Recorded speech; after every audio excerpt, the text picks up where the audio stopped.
good to have you here on the podcast this week. My GRC POV. I have been looking forward to having this conversation with you and having you here to share about your experience, and then talk to us a little bit about examination and consumer affairs because OMG, there's so much happening Ah, right now in that space. So how are you? I'm doing well, Monica. How are you? I see you've been doing some big things over there. So keep it up. We need it. We need it. Yeah, trying, right? There's a lot to be done, and sometimes it feels like it's bigger than me. But my job is only to sit in my own space or the space of influence that I have, and then share this space with people like yourself. So I'm super excited to have you here. And so I want you to introduce you to my community. So tell them a little bit about you and your professional journey and what really led you into examinations and consumer affairs, which is so unique in the finance space. It is. And my journey, I just did a lot of this. I was doing a lot of hopping. So I know my parents, they were raised to just stay in one position or one job, one company. But that wasn't my journey. That wasn't my journey. But I have stayed in the financial sector since I was 16. I will say that. I've started off at a small bank in Virginia, in Dinwiddie, Virginia, BSV. Then I went to Sears credit card portfolio, which was Citi Card. I went to Bank of America, SunTrust, Capital One, Virginia Credit Union. I did a lot of hopping around, but I found myself really having a passion with GRC. Mm, And it started off with a portfolio of 20 attorneys, believe it or not. And I enjoy really? talking to attorneys. And I still have a buddy this day from Okay. SunTrust, an attorney. And it was just a great experience. And that kind of started my GRC journey. As for the Federal Reserve Bank, I am new to the Federal Reserve System, started March Wow. 18th. Yeah. And I always wanted to explore on a different level. And I believe that working for an agency, it's different. I'm still working in my passion with compliance and risk, but I'm doing it from a different lens. And Love so the it. lens is different. Yeah. And I'm just really excited about what it has to offer. And I've already learned a lot in the last few weeks that I've been there. Yeah. Yeah.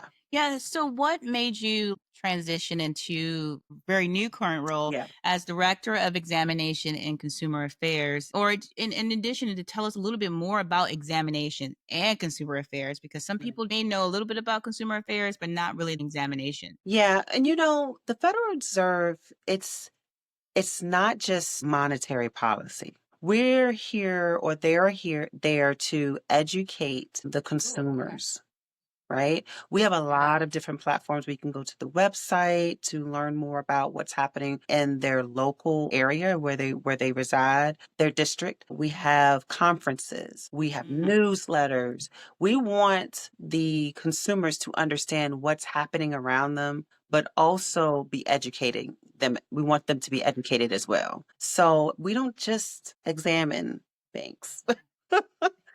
We don't just do monetary, implement the monetary policy. It is threefold. So it's more to it than just that. And it's just, as of right now, I work for the Dallas Federal Reserve Bank. So we're in the 11th district and the people are great. It's in Dallas, down south, friendly people Yeah. who, it's just, they love to chat, get the job done, but they love what they do and they're very passionate about what they do too. So, Yeah. and that's what I kind of want to find a way to kind of break that misconception of the Yeah. Federal Reserve is they're just going to examine banks. No, no, so much bigger, so much bigger. Yeah, and that's the part about the government risk and compliance space. Mhm. It's not just, yes, we have to, be the conscious or the guidepost for organizations and in your case banks to make sure there's some adherence to some guidelines, but it also is the education part of it. Yep. We're already coming in as experts or auditors or oversight to say we understand that not everyone's going to have a perfect audit. Our Correct. job is to say we want to highlight um, what you're doing great, and then let's talk about how we can help you, educate you of where what there's some areas that need improvement or what you can do better. Because there's always something somewhere in the industry, especially in the financial space, where there is always an area of need improvement. It's just those high critical value items that, okay, these are just basic areas that Yeah. we all should be doing, right? And so I expect that when in the field of examination for consumer affairs, it's really we want to make sure that the banks are doing right by the consumers and understanding. And by doing that, we have to there's some level of accountability, and that accountability is an exam, Yeah. call it an Yeah. audit, do whatever term you want to use, but it's really just saying, are you being true to your word, as so that the larger community can trust you with their hard-earned money, right? So what is the most common misconception that institutions have about regulatory examination? So Mhm. not just thinking that you're coming for them, but there's a period of education. But what's one of the some of the most common misconceptions that you can speak to? And you know what? This is just coming from the working at a financial institution, not the Federal Reserve Bank. So Yeah. I've I've been involved in a number of different examinations for different Mm, agencies. You know, it could be OCC, it could be the Federal Reserve Bank, CFPB. And at every single financial institution I worked for, or I would say majority of them, I won't say every single one of mm, them, viewed these agencies coming in and trying to invade. mm, It's like, oh, they're invading our operations. They're invading, in some sense, they'll say our privacy. They don't understand what it means to operate a business. And then they start to try to create a story that mm. they feel that the regulator need to see. And so I've always been the advocate of just give them what you have. Just speak the truth. Don't try to think about what they want to see, because they are going to see and know if something is Right. altered, right? Yeah. And it's so good just to be forthcoming,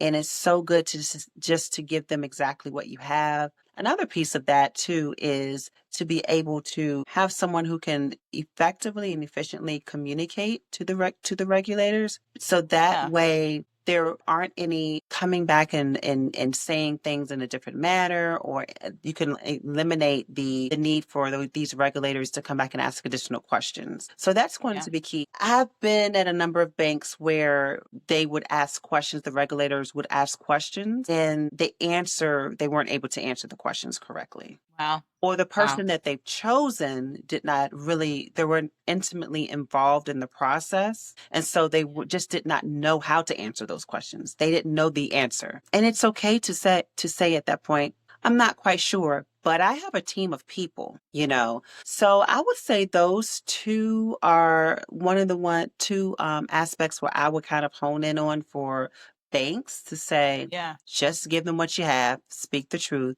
and have someone who knows and is a SME on that specific topic. I Yeah. would even I go even further to say, oh, excuse me. No, no, no. I would even go even further to say, you know what? Let's just do a trial run. Let's Yep. do a mock interview. Let's do a mock. Let's just pretend. You know, you can hire some consultants that will do a mock interview, a Yep. mock question and answer period for you. So I would definitely invest in that. Yeah, that's such a great point, because one of the first misconceptions I think of all auditors or audits is everybody wants to give all the information. Even Mm. in my industry in information security, I tell my teams, my engineers, the whole nine, you guys, listen, less is best. Just give them what they ask for, and just be as detailed as to based on your knowledge, and then the rest of it, again, they're already coming in knowing and with a full understanding that not everything is going to be 1000% perfect. So there's no need to create a narrative that doesn't exist. Because that speaks more to the ethical behavior of our organization or the person and that's leading the charge. But you also want to ensure that you are, the whole purpose of it is making sure that we're operating properly based on these particular guidelines. The other is, don't send someone in there just to fill the room. If you don't have a SMED in the room, or you had an organization change at the last minute, just be upfront with that. And Yeah. oftentimes, if you, it may be a corrective action out of an audit, or for the information security side of it, we call it, a plan of action. Make a roadmap. Say, we're going to identify this as an issue upfront, and then this is our plan or a planned date where we're going to address this Stand for milestone. Mm-hmm. Yeah. And most of the time I have found one as an auditor, as a person of that, because I worked for Bank of America years ago, as an auditor or a person in examinations, we're okay with that. We rather you tell us upfront because Exactly. that proves your due diligence, right? The Yes. one, your awareness of what the requirement is. Two, you understand there's an area where that needs improvement, and three, you already have a game plan. And that's really what I in my of some of Yeah. these reviews are really about is what type of due diligence have you done? And by having these guidelines, it allows us to set the standard of how much due diligence you should be pursuing, because if you give people just do whatever, they're going to do not even the bare minimum, maybe the top layer. But if you give them these guidelines that meet the industry, it just not only does it protect the organization, but it also protects you and in this case the consumer, who's the end user and the benefactor of great excellence of banking services and operational services as well. So that's a great point. Yeah, and Yeah. self-identification is key. Mm. So that's Yeah. exactly what you were just saying is that if you identify and be proactive in identifying it, yeah, we see that there's a gap, but you identified it, not us, right? Yeah. You identified it instead of the third line. I will say the third line. Yeah. So that's key. And I also wanted to mention that you were an auditor. So Yeah. before you audit or examine any department or organization, you're doing your due diligence prior to that audit. You understand the landscape prior to the audit, to that audit, correct? Yeah. So Yeah. agencies do the same thing. They understand the economy, where the assessment areas of that bank. They understand the unemployment rates. They're going to understand the housing prices. They're going to Yeah. understand where the minority census tracts are, the low income tracts are. They already know where you are and how you should be Good. assisting. Yeah.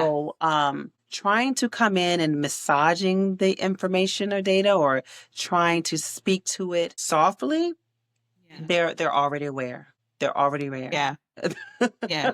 We've already done our work, just in case if you And didn't know just in that. case you didn't know, we did our work. You just give Yeah. me what you have. That's all we need. Exactly, exactly. And that's the part, and I think for the auditing community or the examination community, a part of them, or for the most part, are like, we're here to educate, right? Like Right. we already kind of know the background. Like you said, we've done our due diligence. We can't come in and audit you if we don't have information already, Yeah.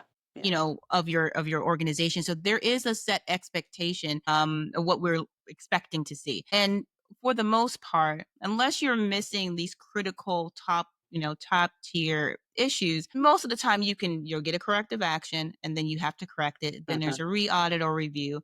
And then as long as you meet that, check the box and move on. It means that, again, the organization as a whole has good standards, right? They understand the importance of meeting these standards, but as well as being performing the right due diligence that's necessary. So no need, you guys, no need to be afraid of audits and examinations. So I love it. And so thank you so much for talking No about those problem. misconceptions. But what is, in your opinion, what separates a good compliance program? Because you talked about making sure you have the right people in the room, and then maybe even trying to have a pre-audit interview. So what separates a good compliance program from a great one? Yeah, that's a great question. I would say there's so many components to a good compliance Yeah. CMS, I would say, a good Yeah. CMS. The most effective ones I've seen at any financial institution outside of the Federal Reserve Bank, just at the financial institutions, are the CMS programs that are from top down. Yeah. It is supported not just by senior leadership, but by the board. It is supported by the board, the executive team, senior leadership, and management, frontline workers. And not only that, they all have understand the Mhm. different facets and the different elements of the CMS program. There is effective communication Mm. from all the way from the top. See, it's a lot of times, and I say top to bottom. So, Yeah. excuse me, I don't mean that by any hierarchical reference of importance of any person, because Yeah, every level sure. is important. But many times I find that, the frontline workers, the management, the middle management, they're That's inundated with risk compliance, they are the ones who truly understand. But as we move a little bit further up, can we really truly say that the board understands the risk of the financial Oh, institution? yeah. Can we really understand? Yes, we may give them some type of report once a quarter, but is risk, does it really need to be reported once a quarter? In this type of Yeah. environment, especially in 2025, when we have a lot of different moving parts, just for the first half of this year, should it Yes. really just be quarterly? Because Yeah. if you think about it, if it's going to be a quarterly report to the board or to senior Yeah. leadership, the quarter ends in March, right? Let's just be Yeah. real. Yeah. And then you have to get all the documents together and get all everything you need to do, and that's going to be April. Then Yeah. you need to create the report, so now you're Yeah. in May. And then by the time we have the meeting with the board of senior leadership, we're in Yeah. June reporting Yeah. on Q1's information. And And it's and old. and it's old. And in the past they may have worked. Yeah. But in this type of environment we're in, I do question if that's effective. That's a good point. That's I really do good. question that. So we have to find a way to ensure that every person within a financial institution understands the risk more real time Yeah. and not lagging. But Yeah. that mhm. That's good. And because like you said earlier, it's understanding the cultural landscape. Yes. Where are we as a country? Where are we as a global entity? And maybe, just maybe, in this season, we may need to do real time reporting because let's just be crystal clear in the room. There's a lot happening 7 days a It week. is. No longer It is. is 5 days and everybody's chilling on Saturday and Sunday. I think that's a great point to bring up is that maybe we need to reconsider in the compliance space, how we report to leadership if it's not real time, but at least within 30 days from the quarter ending, right? Because that information Mhm. is probably still viable, and it helps guide what's going on in the current quarter or month, whatever that time frame is, especially when things are happening 7 days a week. Yeah. So that's such a perfect point, and I think Yeah. all of us should be considering maybe, and as compliance and risk and especially our governance experts and SMEs, is to maybe reconsider and reevaluate. Maybe our reporting time has to be a little bit more frequent, just because the shift in the paradigm shift that's happening is more frequent Yeah. than we've seen. Yeah. I agree. Some of the report, a lot of the reporting, the risk reports and compliance reports, sometimes you have some operational funnels. So Hmm. sometimes the data will not come out until a specific date after the quarter, right? Yeah. So I'm very mindful of that. But Yeah. there are still compliance and risk topics we can talk about and discuss and plan for. Doesn't require data, right? Yeah. It's the thought process. It's the Mm. thought thinking process that we could be documenting on a board level, Yeah. right? And how we plan to change or update our processes to reflect that. So I just wanted to be mindful of that because I know those operational risk operations are going to come in and try to slam me for that one. So I understand that piece. I understand that piece. Right. But there's other discussions that can be had. Yeah, and even to that point, even if it's not the operational piece that required data, to your point, there's cultural Yeah. Yeah. risk. There's cultural compliance, meaning, Mhm. okay, what have we observed? You Yeah. know, Yeah. even this topic, maybe we need to change our frequency of reporting. That's compliance, because again, Yes. compliance is the intent is not to be reactive. The intent is to be proactive, Mhm. and being having that forecasting ability, if you will. And so maybe, just maybe, this is something that we should consider. Mhm. I love it. I love That's such a great point. So, what are some of the trends that you're seeing when it comes to consumers, maybe in complaint or in just in emerging consumer risk, in Hmm. this season in That economics? that's a good question about emerging consumer risks. I'm thinking of more of impacts to the consumer. Yeah. So my concern are the impacts to the consumer with all of the Sure. changes. Of course, there's emerging consumer risks such as, we always talk about AI. We Yeah. talk about that. Now there is a more eyes and lenses are on Bitcoins now. Yeah. So we have that consumer risk of, we have the tariffs, right? I'm Yeah. just saying things that are factual. So Yeah. what does that mean for the consumer as it relates to recession, possibility of recession and things of that nature? So it's so much from a consumer risk standpoint. My concern, just from my historical knowledge, is around how these are the impacts to the consumer. And also, how can I say this? How is the consumer going to be able to vocalize their impact? Yeah. Because now the CFPB is being threatened. Yeah. We don't know where it will go. Yeah. In some aspects, the FDIC has changed, OCC has changed, and also the administration has talked about the Federal Reserve Bank as well. Yeah. We don't know where all of these agencies are going to be and how they will operate in the future. Everything is truly up in the air. And so typically what consumers would do is if they have any complaints, they would complain to the CFPB or the FDIC, OCC. What happens if those agencies are not there and we're not able Yeah. to collect the complaint data for the Yeah. larger financial institutions? How are we understanding truly what the concerns are for our consumers as it relates to financial industries? So my concern is there. Of course, we still have the Federal Reserve Bank. They can still complain there. I can still vocalize their complaints there. And then we have some local agencies within each state, of course. But how can you aggregate all of these different types of voices if there is not a centralized place where it can be captured? Yeah. And I think that's important because with just to talk about, really shortly about the impact of tariffs, some tariffs are on, tariffs are off. Almost immediately, we saw an influx, a change in the stock market. Yeah. Immediately, we saw influx and change. I know I did. And Yeah. our 401k. Yeah. So, for people who are in their last leg of working and they're looking forward to retiring, and now that part of their lives are being essentially jeopardized, what's the level of impact?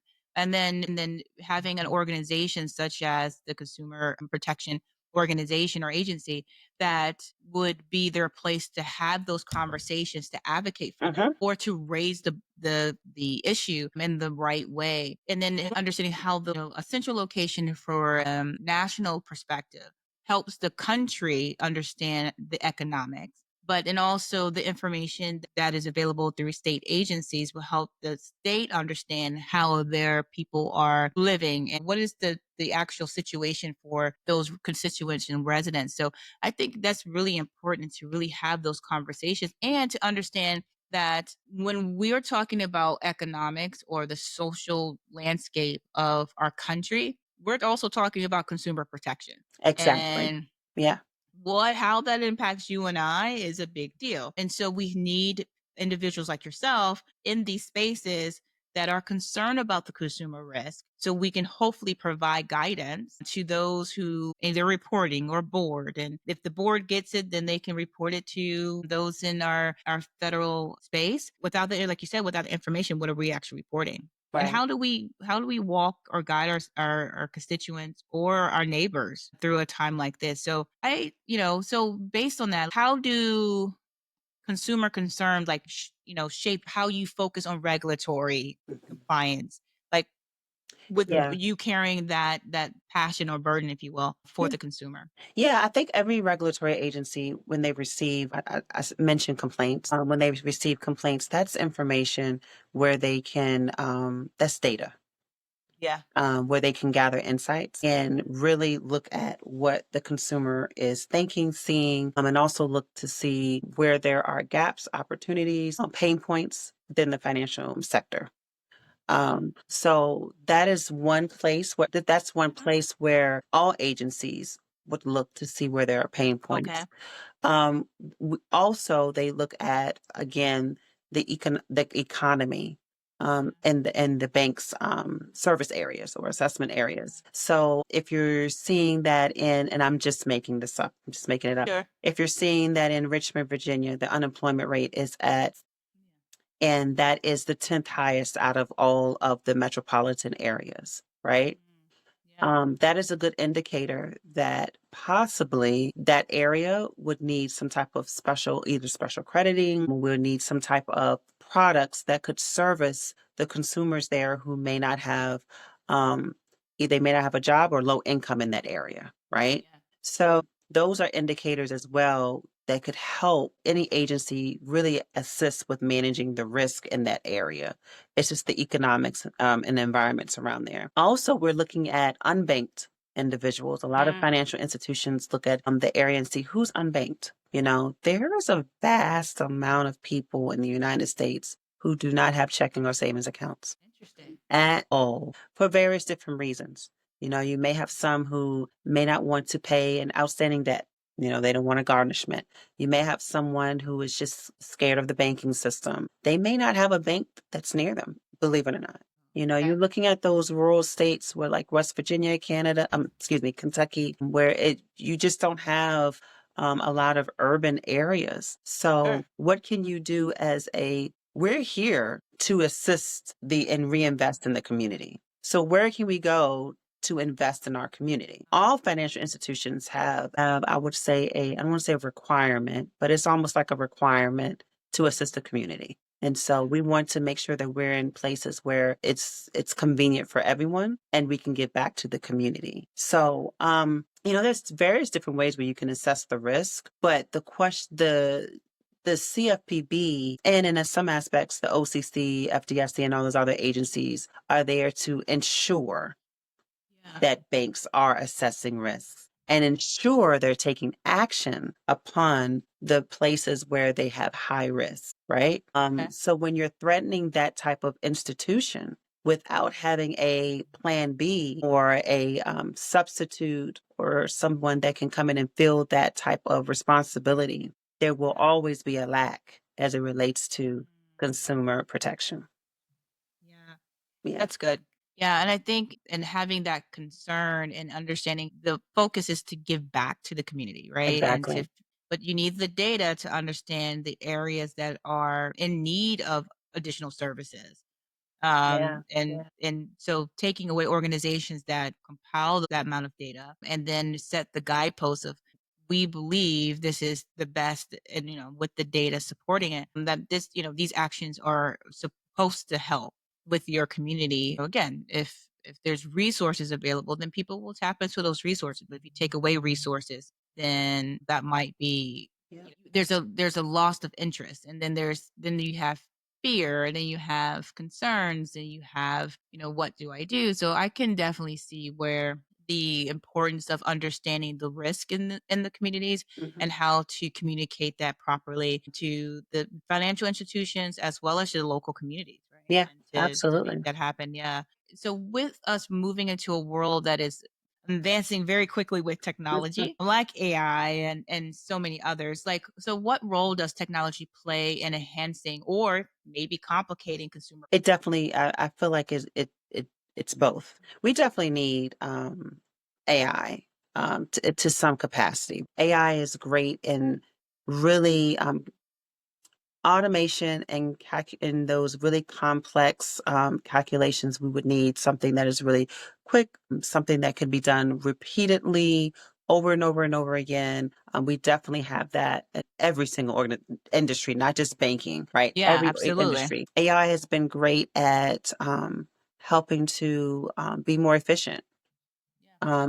for customer service. You know, you have AI tools or your chat box and things of that nature. Yeah. We used to even get data from AI, right? So if you Yeah. call into a customer service line and the type of complaints that's being received, tell by like voice to text, and then putting that information into a really good data form where we can actually digest that information and use it accordingly. Where we have risk is you have people who are creating the code for AI. And everyone, and it's just inevitable. Yeah. Everyone's a human, right? That's Yeah. writing the code, right? Right, Absolutely. exactly. Right. So humans are not perfect. Sure. And we have biases and we have unintentional, desperate impacts, right? Yeah. So there may be a code that's created we didn't even know was going to have a negative impact to the consumer. Prime example, I was watching this Netflix movie, right? And it was Yeah. on AI and it worked perfectly. They tested the AI, right? And it was all on facial recognition. Right. Tested the AI. component. You go somewhere, they do a little scan on your face, Yeah. and they say, okay, this is John Doe. Great. But for some reason, it didn't work very well on darker tone skin. Interesting. So it was Wow. identifying the wrong people. But what was the problem? We tested it, right? We had a palette, we've done all this stuff, but even after implementation, there was a impact that negatively impacted people of color. It wasn't intentional. I'm Yeah. sure the person who coded that I'm sure they didn't have any type of racism in them. The problem was is how they tested. They only Yeah. tested on light skinned people, right? And so that's a great example of what can happen in the banking industry when we're using AI. So we have to make sure that we are testing for not only treatment, but also desperate impact, those unknown biases that may pop up. Yeah, and I think that's important. I mean, it's one of the larger concerns about the AI technology as a whole is the bias component, Yes. right? And how do you and then it's trainable. So if it's coming up with these conclusions, where did the conclusions come from? Yeah. And so, what are the data elements? We say that in InfoSec is what are the data elements that it's deriving its conclusion or reasoning methodology from. And so I can definitely see where if you are typing in, this is the criteria of someone wants a mortgage, and then you put in, mark it as here's their application, and then the computer kicks it back. Well, based on this criteria, they're not eligible for a mortgage, and the person is like, yes, I am, because credit score, but it's your ethnicity, your background that may cause based on, the learning model. That's something that we have to, as risk managers, to really advocate for. It's like, we think the technology is perfect or wonderful. It's going to help us do our day to day, but we want to make sure that we are minimizing and or removing the risk to our consumers and to our end users or to the community that we're trying to serve, because again, a bias is not necessary in these environments. We need to deal with the data, the facts, and then how can we help? How can we educate? Right. How can we provide reasonable resources, like you said, for agencies to give back to the community, and then hold the local and state agencies accountable for the resources that they should be distributing to their constituents. And that's really what this is all about, is the education component of it. So yeah, I can see where a lot of that technology could either be really, really helpful or really, really complicate the consumer space. And so based on that, when you talk about biases and things of that nature, how do you bring like value-based or equity lens to your role, not only as a government risk and compliance professional, but also as a leader? What's your leadership approach in this space? So I value and embrace diversity of thought. Mm, So I am bringing to my profession, as you can see, African American female, with my thought process or my thinking being a woman from the South, right? I'm bringing that to yeah, there as well. I'm coming from a multicultural household. My yeah, husband is Nigerian, different culture altogether, right? So there are so many aspects of me that yeah, I get to that influences my thinking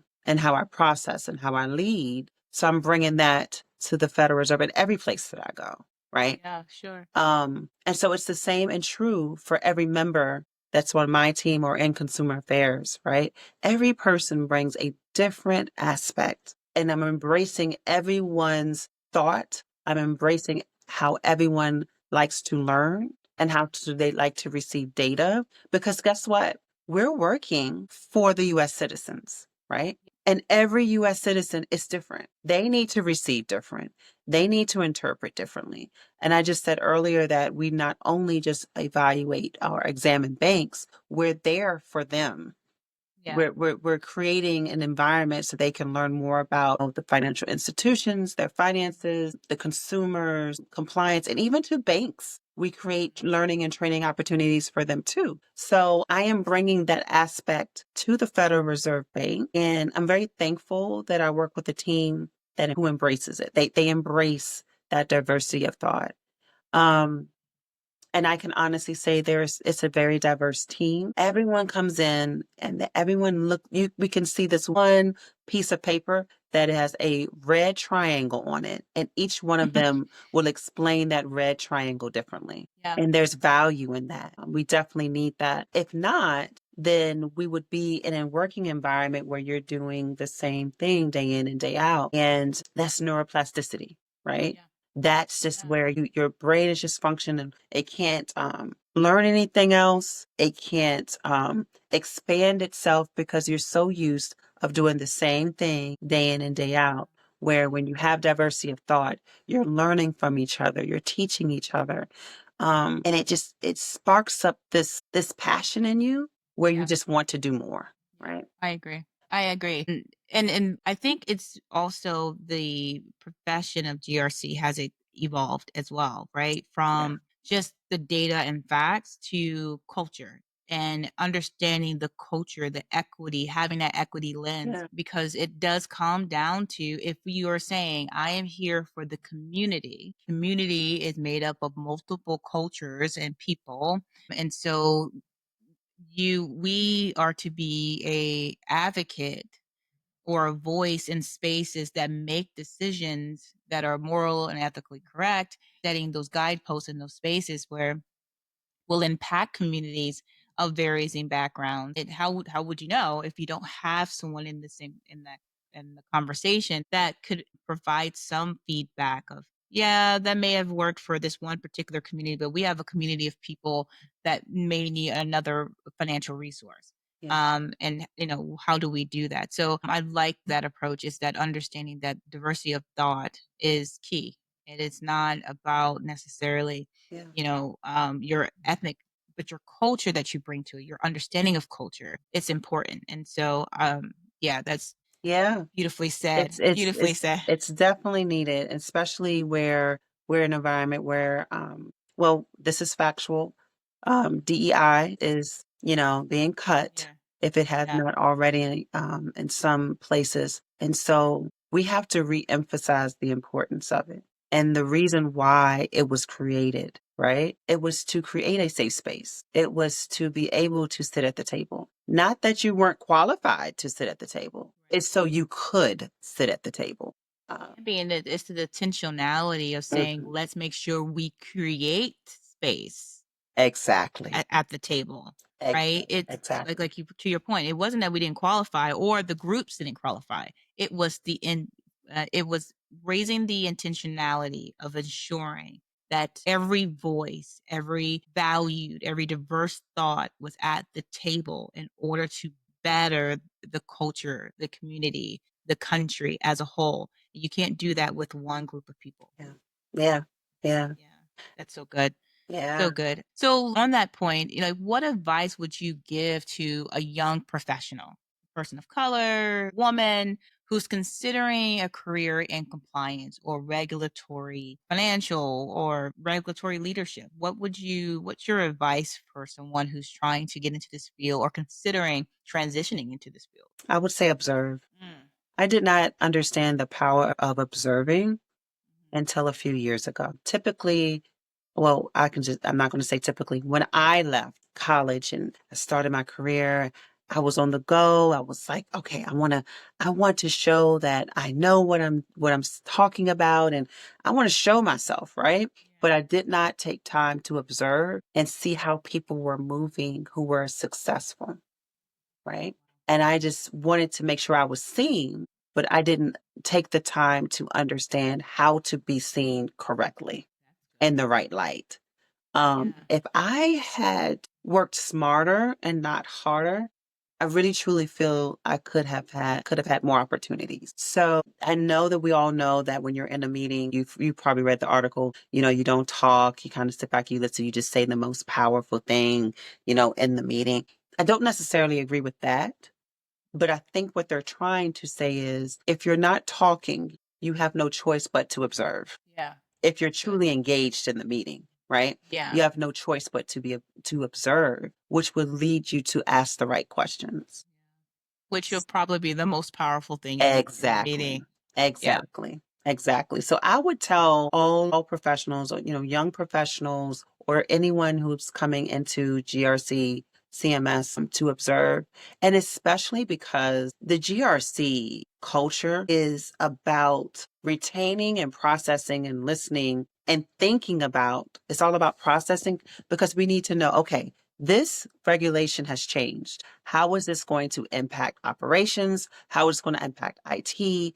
And then so there's a sense of being able, you have to be quiet and think about how this is going to impact. But if you're always doing and trying to say something, you don't have the time to think and actually create a solution or a process or a project or action items to make sure those changes are implemented. So observing is key. Observing is key. And so, Mhm. I do the same thing. Like sometimes there's meetings where I'm probably like the most animated person in the room, but usually when I'm really quiet, I am observing. I'm not just observing what's being said. I'm also observing body language. I'm Mhm. observing Mhm. because that's going to help you with culture, especially if you're a GRC professional, because you have to explain something to someone. If you don't understand how they interpret information, then that whatever you're trying to explain or to guide an organization into, whatever, performing whatever task or accepting a risk or whatever that is going to get lost in translation.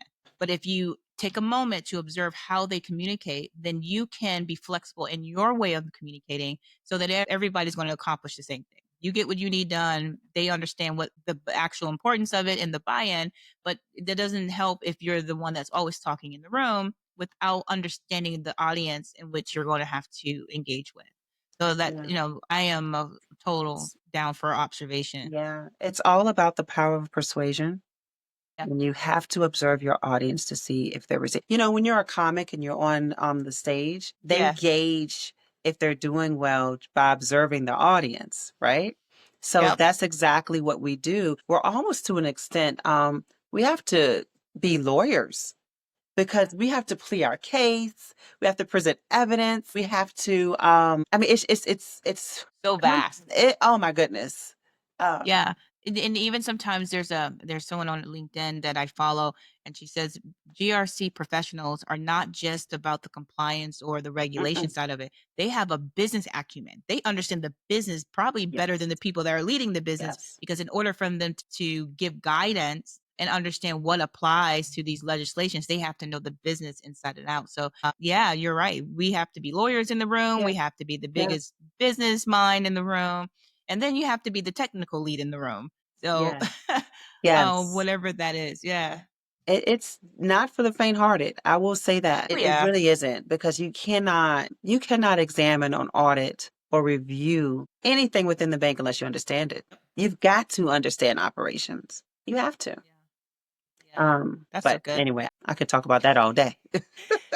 I hear you. I'm like, yep, that's what we have to do in information security. That's what we have to do in cyber security. Absolutely. I agree. So, like, what one of the areas of compliance or consumer affairs that you think will demand more attention in the next 1 to 3 years, especially with our current economy and the state of our union? I would say change management. Change management. And that's also part of the CMS program, right? The CMS program, a lot of it talks about knowledge base, right? And so there's risk there if you have your senior employees, more tenured employees who retire. And they normally take a lot of that knowledge and historical information with them. Do you have someone who's going to come in and fill in and know exactly what Jane Doe knew before she left, right? So it's the same now. So we have people who may possibly be leaving the organization or the bank or wherever you may call it because of the different changes that's occurring. Yeah. And so what are we going to do to ensure that the car is still running, the engine is still Yeah. running?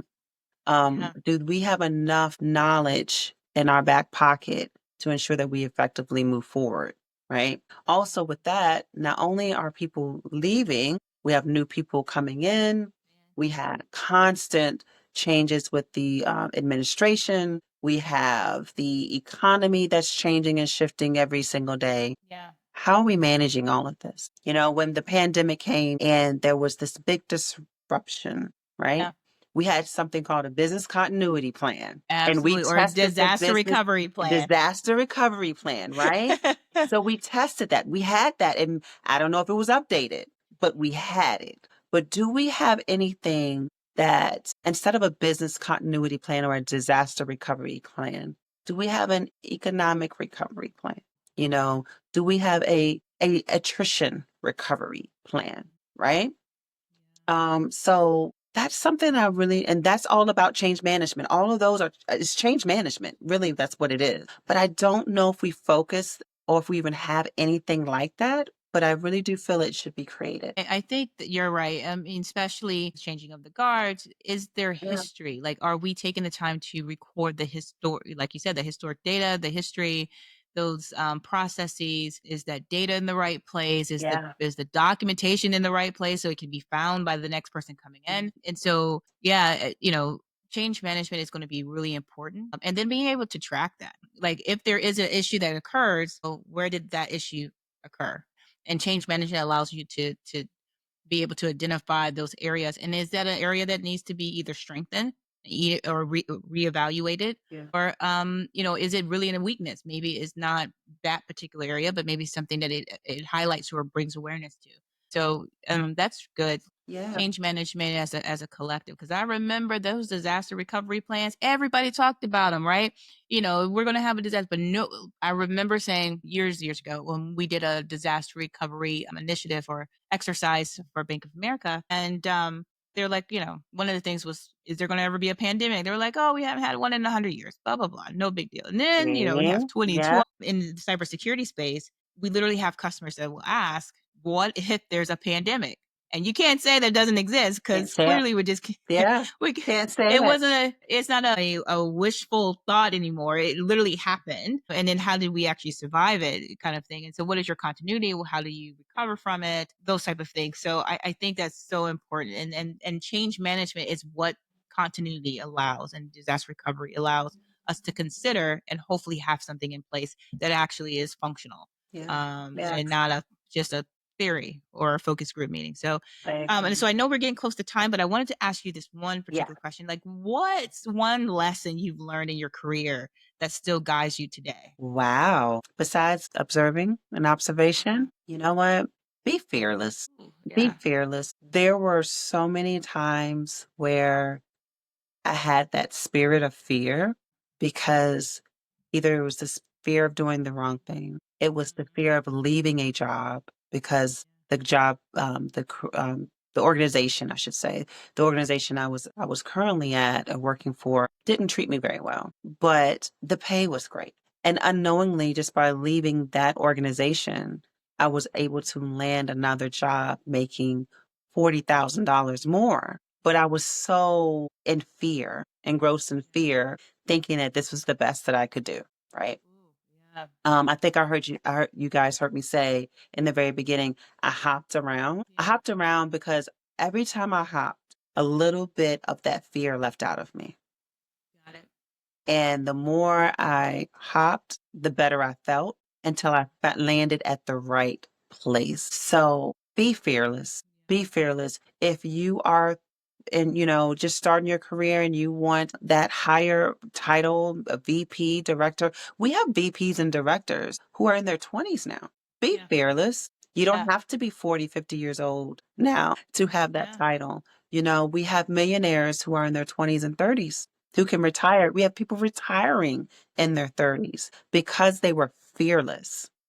Yeah. So if I operated in the absence of fear, again, I would have been much further than where I am now. Yeah. So That's so good. fearless. That's going to be Be my word for this fearless. year. Yeah, Fearless. there you go.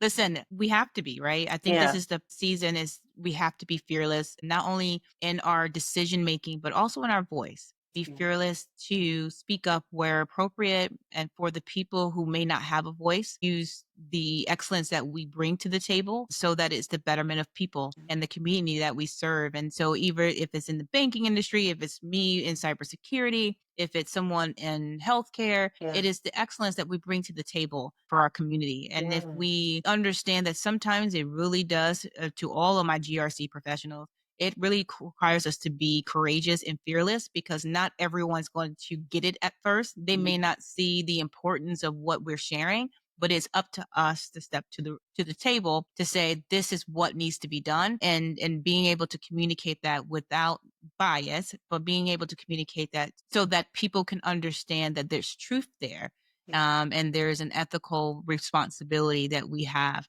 not to just to ourselves, but to the community or end users that we serve. So I like that. Be fearless. Be Be fearless. fearless. So, Wendy, Yes. I'm so happy to have you here on my I GRC POV. enjoy. We were here talking about our point of view. You get a little personal with us, and then we talk about GRC. But tell my listeners how they can connect with you and learn more about consumer protection and examination. Yeah, at any time, reach out to me on LinkedIn. There's only two Wendy Shonerigans in this world, myself and my sister-in-law. I love it. I love it. So Wendy Shoniregun, reach out. You're more than welcome to just DM me if you're interested about consumer affairs or the Federal Reserve Bank. I'd love to give you my perspective. I think that's what we should all be here for, is to uplift each other and to learn from each other and connect. So connect with me. Absolutely. Absolutely. So you guys heard it here first. Make sure to reach out to Miss Wendy Shoniregun so that we can connect and bridge the gap. There's so many industries, so many professionals, so many ways and platforms that you can be in this space. And so here on the MyGRC platform, I want to make sure that share a little story. I don't think we connect well together. So let this be our space to be a part of the conversation. So listen, remember to hang out with me in our next bi-weekly podcast. But I'm so glad to have Wendy with us today. So listen, make sure you connect with her. And thank you so much, Wendy, for sharing your story and your journey with us, because we're fearless.